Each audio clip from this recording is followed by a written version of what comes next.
Labas. Vis dar svarstai ar eiti į pardavimų formulę? Tai tas pats ar galvoti, ar noriu pralėkti su šituo Ferrari.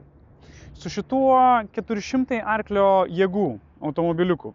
Pajausti, kas vyksta iš tikrųjų, kai spaudi akceleratorių. Ir patirti, kokios yra sėdynės toj pačioj kompensos salėje.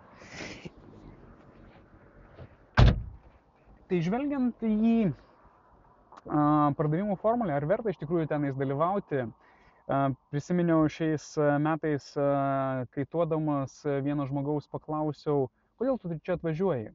Ir jisai senas kaitioras, toksai rudės su tatuiruotėmis, ilgais plaukais, šviesiais, sako, žinai, aš tau papasakosiu tokią istoriją. Ir ta istorija yra, įsivaizduok, tokia dykynė.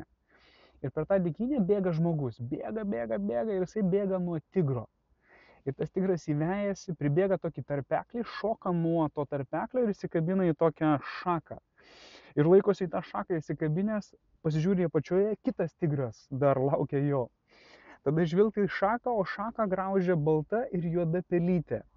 Ir žmogus visas drebėdamas pasuka dar galvą ir pamato žemuogę. Ir tą akimirką, įsikabinęs į tą žemuogę, matydamas tigrą viršuje ir apačioje, jis ištiesia ranką ir paragauja jos. Kokia ji buvo skani.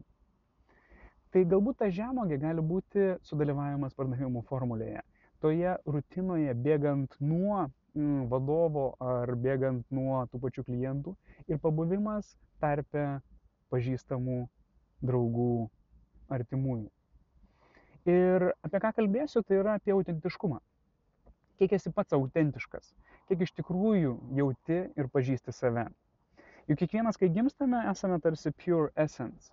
Tačiau begyvenant gabaliuką iškanda mokykla, iškanda močiutė, tėveliai, artimieji, pirmoji meilė. Ir kiekvienas tarsi žmogus tampa jau nebe pilnas, bet tarsi šveicariškas sūris su skylėmis. Ir tas skylės bandome uždengti skirtingais dalykais. Tai gali būti prabangus automobiliai, gali būti pareigos, gali būti pinigai, gali būti kelionės. Bet tuo momentu, kai žmogus suvokia, kad tie išoriniai dalykai jo nebeužpildo, jisai tada nori keliauti į vidų. O norint keliauti į vidų, reikia žemėlapio. Tai apie ką kalbėsiu, tai yra apie žemėlapį.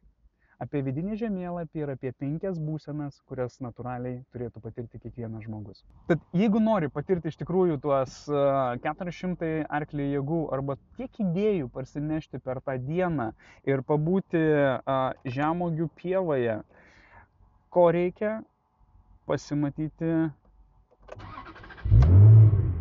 pardavimų formulėje. Ir ačiū Linui iš Laisvalaikio dovanų už šitą nuostabią gimtadienio dovaną, už tą žemuogę. Geros dienos visiems.